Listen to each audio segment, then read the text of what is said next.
Good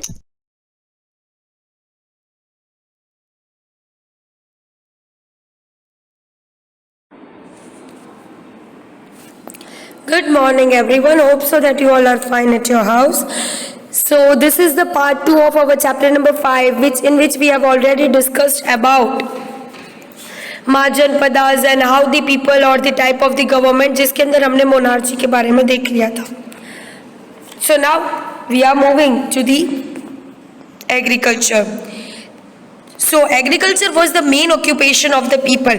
उस time के people का सबसे main occupation था, that was the agriculture, and it was the income from agriculture that formed the foundation of the monarchical and republican states. मतलब कि उनमें से जो income होती थी, that was the main income for the monarchical and republican states के लिए. During this time there was an increase in an agriculture production because two new technologies, manufacturing of iron tools and paddy transplantations. मतलब कि उस time पर जो increase हुआ था agriculture production में, उसके अंदर दो new techniques थी. There were two new technologies which were manufacturing of iron tools and second one was an paddy transplantations. So now let's move towards the use of the iron. So what were the use of the iron at that time? Iron now began to be use extensively. मतलब कि वो बहुत ही ज्यादा iron का use होना शुरू हो गया था. The growing use of the iron, ploughshares and the other agriculture improvements meant that the heavy clay soil of the Gangetic plains could be turned over easily, leading to an increase in the archaeological productions, agricultural productions. मतलब कि iron जो था वो बहुत ही ज्यादा use होना शुरू हो गया था, और आयरन के यूज के साथ साथ वहां पर बहुत सारे दूसरे एग्रीकल्चर टूल्स भी थे, जिससे वो लोग जो हैवी क्लेई सॉइल थी गैंगेटिक प्लेन्स की, उसे वो बहुत इजीली टर्न ओवर कर सकते थे, और उनसे उनका एग्रीकल्चरल जो प्रोडक्शन था वो भी इंक्रीज हो रहा था. Now what was the paddy transplant? People also learned the technique of the paddy transplant. In this type of the plantations, the saplings were grown and then planted into the prepared field, other than the seeds being shattered on the ground. अब इसमें क्या करते थे paddy transplant में, कि ये जो technique थी उसके अंदर वो लोग जो सैपलिंग्स थे, ऑलरेडी थोड़े थोड़े ग्रो किए हुए सैपलिंग्स, उन्हें ही वो डायरेक्टली अपने प्रिपेयर्ड फील्ड के अंदर करते थे, रेदर देन कि सीड्स को डालना. सीड्स को डालते थे तो उसमें उनको ज्यादा टाइम लगता था ग्रो होने के लिए, बट वेयर एज आप उसकी जगह पर सैपलिंग्स डालोगे then they will grow very faster. This back-breaking work required the employments of more dasas and karmakaras. So, but it led to an increase in the agriculture production. लेकिन इसमें अभी क्या हो रहा था कि ज्यादातर लोगों की जरूरत पड़ती थी, ज्यादातर दासास या यू कैन से कर्मकार्स की जरूरत पड़ती थी, लेबरर्स की, जैसे आप इमेज में देख रहे हो कि ऐसे सैपलिंग्स को ही डायरेक्ट डालना, बट अल्टीमेटली उनसे उनका एग्रीकल्चर प्रोडक्शन बढ़ ही रहा था. यहाँ पर हमें महाजन पदार्थ का दिया गया है, जो पिंक कलर में लिखे हैं वो सारे महाजन पदार्थ है, वहां के द 16 महाजन पदार्थ. Are you understanding? ये एग्जाम में आ सकता है कि you have to write down any 4 name of the 4 महाजन पदार्थ, और आपको उन्हें करना है. ये सब चीजें मैं आपको ऑनलाइन क्लास में मैप के टाइम पे समझाऊंगी, so don't worry about it, don't take tension of it. Now coming to the taxations, कि टैक्स क्या था. The kings needed resources to meet the expenses of their kingdoms. मतलब कि उनके kingdoms के जो खर्चे हैं उन्हें इकट्ठा करने के लिए किंग को रिसोर्सेज चाहिए, और मोस्ट ऑफ द पीपल्स वहां पर फार्मर्स थे, तो उन्होंने क्या किया, क्रॉप्स पे टैक्स लगाना शुरू कर दिया. So king share on the tax was fixed 1/6 by the produce, शत भागा, और was been collected in a kind and later on in the cash. मतलब क्या होता है कि आप जितना भी अर्न कर रहे हो उसके आप 6 पोर्शंस बांटोगे, मतलब 6 पोर्शंस में आपकी इनकम को डिवाइड करोगे, और जो एक पोर्शन है उसमें से वो आप दोगे किंग को as a form of tax. तो आप किंग को 1/6 पोर्शन दे रहे हो from all your income. There were another taxes called as an bali, but ancient Indian taxes were not very clear about it. बहुत बार क्या होता था, टैक्स जो है वो लेबर के फॉर्म में, मतलब कि विष्टी फॉर्म में किया जाता था, और बहुत बार वो फ्री सर्विस में भी किंग को दिया जाता था. So it was not been finalised. Trade and urbanisation. So as an agriculture and production of the grains increase, जैसे ही ग्रेन्स का और एग्रीकल्चर का प्रोडक्शन बढ़ता जा रहा था तो वैसे ही तो क्या होता था कि जो लार्ज पार्ट था कलेक्शन का टैक्स का वो भी ट्रेड का और कम्युनिटीज का बढ़ेगा. तो गुड्स जो प्रोड्यूस हो रहे थे बाय द क्राफ्ट पीपल और यू कैन से जो लॉन्ग डिस्टेंस पर मर्चेंट्स कैरी आउट करते थे, तो मर्चेंट्स भी ट्रैवल करते थे बाय कार्ट या तो फिर रिवर में सेल करके जाते थे, दूसरे सिटीज में जाते थे फ्रॉम द रिवर बैंक, और वो वहां पर क्या करते थे अपने पंच मार्क कॉइन्स को यूज करते थे as a medium of an exchange, की एक्सचेंज करने के एक मीडियम ही होता है ना कॉइन्स. अगर आप कॉइन्स दोगे तो ही तो आपको वो चीजें मिलेगी. So merchants organized themselves into an association or guilds which were known as an sharenis. मतलब कि एक ही काम करने वाले, मतलब एक ही बिजनेस या एक ही ऑक्यूपेशन करने वाले लोग एक साथ जुड़कर बनाते थे गिल्ड्स. और ये है पंच्ड मार्क्ड कॉइन्स जो कि I can say mid 6th और मिड 5th के टाइम के हैं.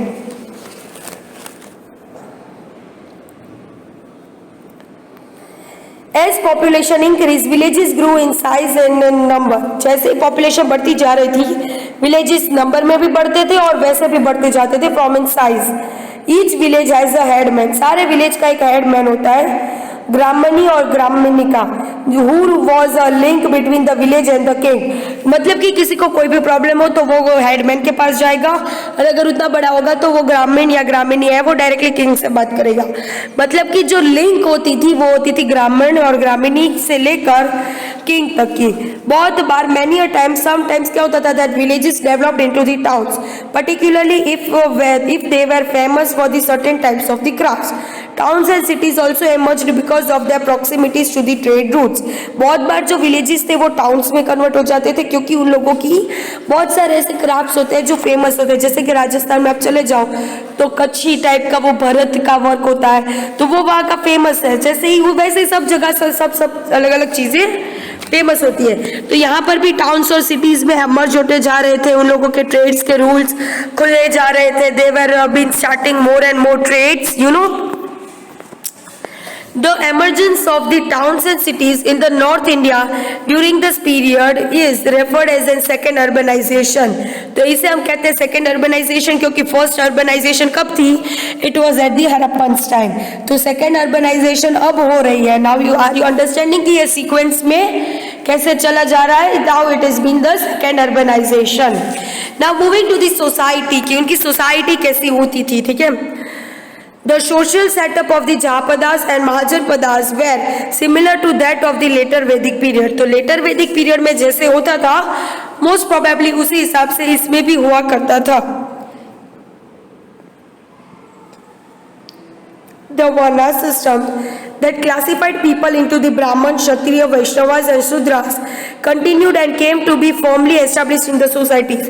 तो वो जो उन लोगों ने पहले लोगों को क्लासिफाई किया था 4 टाइप्स में, ब्राह्मण, क्षत्रिय, वैश्यवास एंड शूद्रास, वही चीज यहाँ पे कंटिन्यू होती जा रही थी और इनफैक्ट ये ज्यादा फॉर्म होती जा रही थी.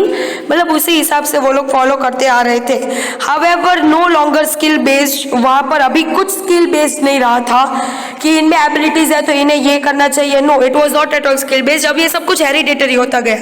Not everyone accepted the varna system as developed by the Brahmin priest. मतलब वर्ना सिस्टम को वो लोग बहुत ज्यादा एक्सेप्ट नहीं कर रहे थे. But some objected were been allotment of the varna because of the birth in the certain community. मतलब आपका उधर बर्थ हुआ है so you have to follow that only. Means it was really, मतलब एक टाइम पर वो लोग लोगों पर थोप दिया करते थे कि आपको ऐसे ही करना है.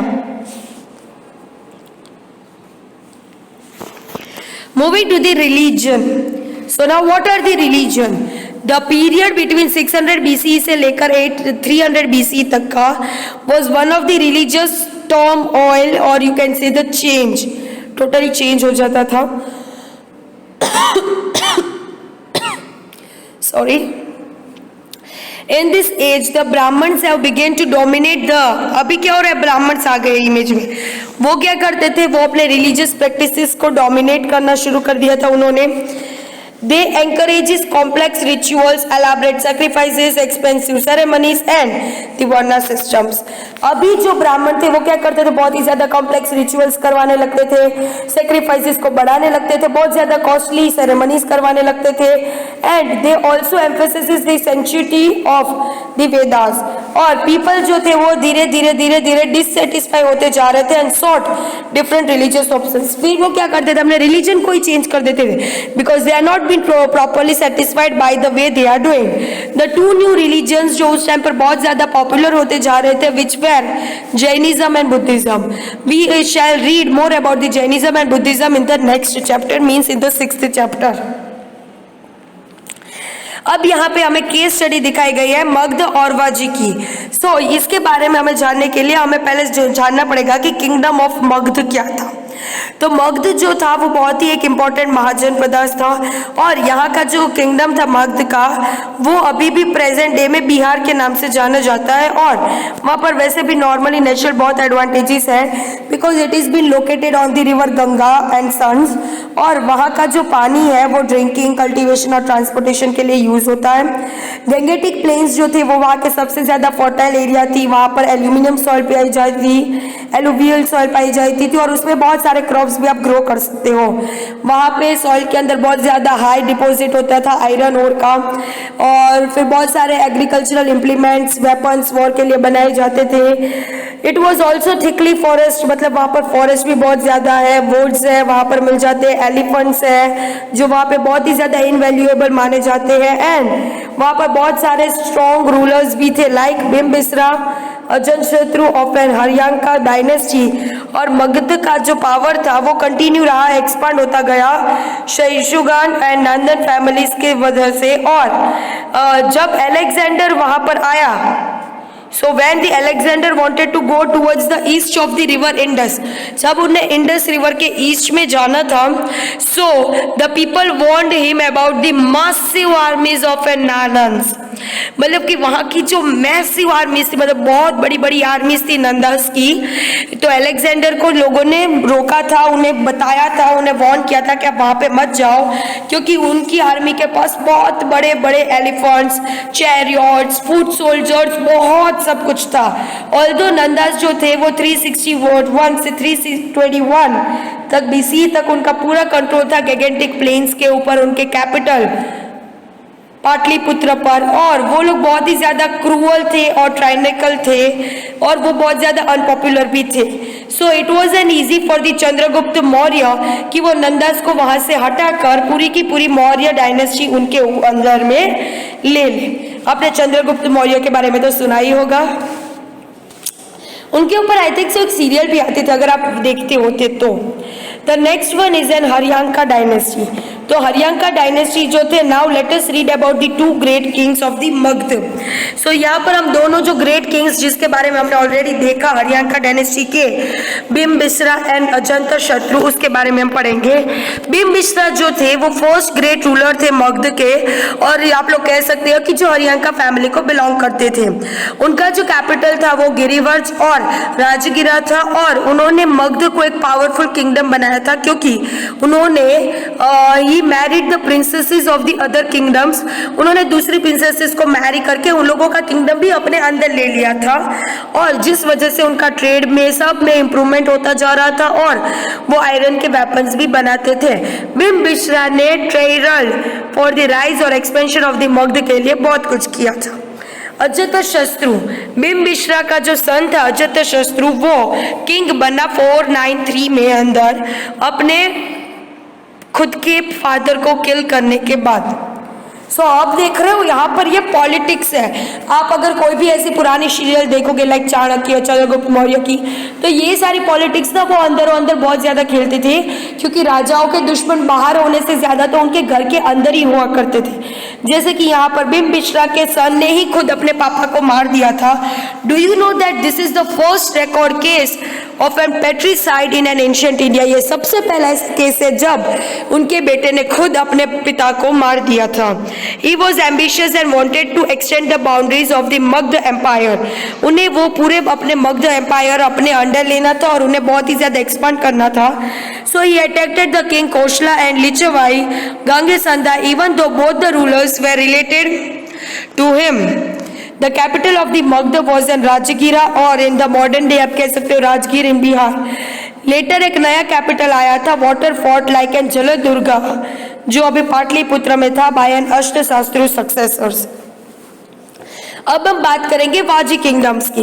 तो जो द रिपब्लिक ऑफ द वाजीज और वृश्ची स्टेट जो कह सकते हो, वहां पर मोनार्ची नहीं थी, वहां पर एक असेंबली होती थी, एक गानास की, एक लोगों की असेंबली होती थी. और वजनस जो थे वहां पर 8 कॉन्फिडेटरी क्लेम्स होते थे, लिचावियस के, वेदिस के, चाणिकस थे और वजिस के, जो बहुत ही ज्यादा इंपॉर्टेंट थे. लिचाविस जो थे उन्होंने पूरे एरिया पर रूल कर रहे थे, और वो कहाँ पर था? At the north of the river Ganga in Bihar.